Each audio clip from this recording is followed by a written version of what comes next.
Hey everyone, welcome back to Simming History, where we look at the history of architecture through the lens of The Sims. Before we get started today, if you like the video, please take a moment to hit like and subscribe. Today we're finishing off our three-part series on preservation with UNESCO's World Heritage. UNESCO, or the United Nations Educational, Scientific, and Cultural Organization, is an agency within the United Nations and was founded in 1945 when the UN's Constitution was signed. UNESCO's initial focus was helping to rebuild educational and cultural facilities destroyed by World War II. Fast forward about a decade in Egypt with the impending construction of the Aswan Dam. For those not in the know, the Aswan Dam permanently altered the flooding patterns of the Nile and threatened to permanently flood ancient Egyptian and Nubian sites. Egypt, Syria, and Sudan sought help from UNESCO to save these ancient sites in 1959. UNESCO put out an international call for assistance, and thus the largest archaeological rescue in history began. Most famously, Abu Simbel was relocated to an artificial mountain built to house the ancient temple. Following the rescue, there was an international desire for permanent means to protect international heritage sites. In 1965, American officials Joseph Fisher and Russell Tran recommended such a management body to the White House Conference, but it really didn't gain much support. Until 1966, when Venice experienced a record flood.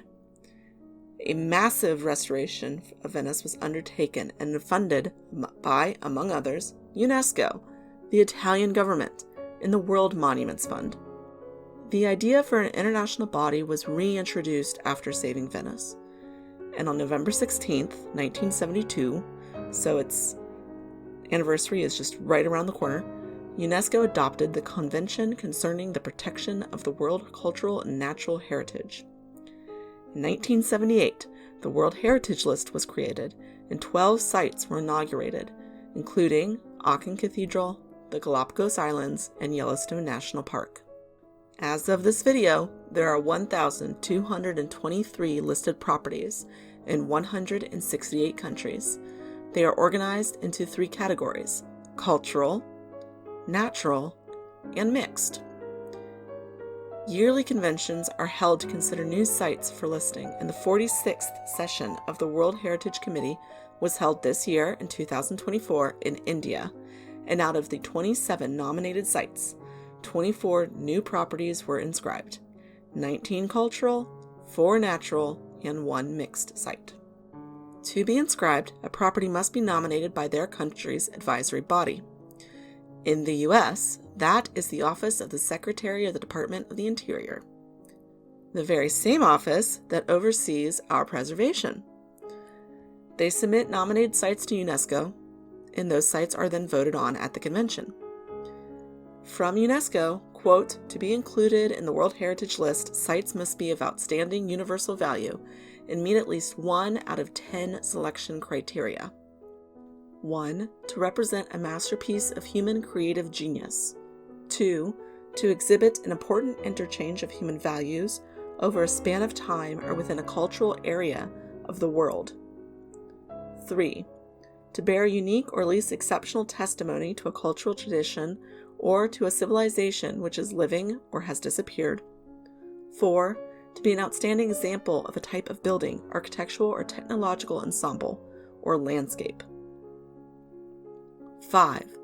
To be an outstanding example of traditional human settlement, land use, or sea use, which is representative of a culture or cultures, or human interaction within the environment, especially when it becomes vulnerable under the impact of irreversible change. 6. To be directly or tangibly associated with events or living traditions, with ideas or with beliefs, with artistic and literary works of outstanding universal significance. 7. To contain superlative natural phenomena or areas of exceptional natural beauty and aesthetic. 8.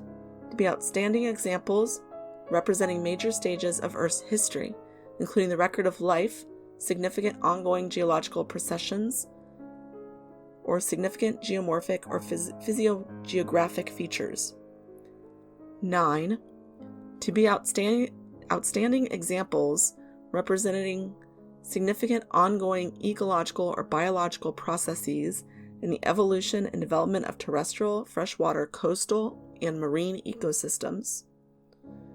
And finally, 10, to contain the most important and significant natural habitats for in situ conservation of biological diversity, including those containing threatened species of outstanding universal value from the point of view of science or conservation.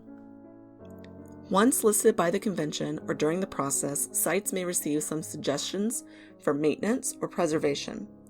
It's what UNESCO would like to see at the site.